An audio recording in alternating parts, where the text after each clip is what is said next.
Recently, the wife of the president, the first lady of the country, was in America, and she was calling for more American strikes in the northern. She specifically stated northern part of the country. She didn't call for strikes in the southeastern part of the country that are suffering from the IPOB and sit at home and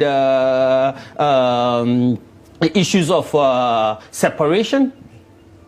Agitations of separation, killings that are going on there. You don't think that it's fair to say that the North is a top priority when it comes to insecurity? The North is a top priority when it comes to insecurity, but it shouldn't be labeled as a crisis that is based on faith. Is there a chance that you are misinterpreting the efforts as something that is targeting Muslims or North to destroy the region? Of course, of course. It is a deliberate act. But where's the facts? The facts are numerous. Wherever America in the past 20 years has conducted war, it's in Islamic countries. From Somalia to Yemen to Iraq to recently in Iran. Forgetting the fact that millions of Christians are killed in Palestine today. Millions and millions.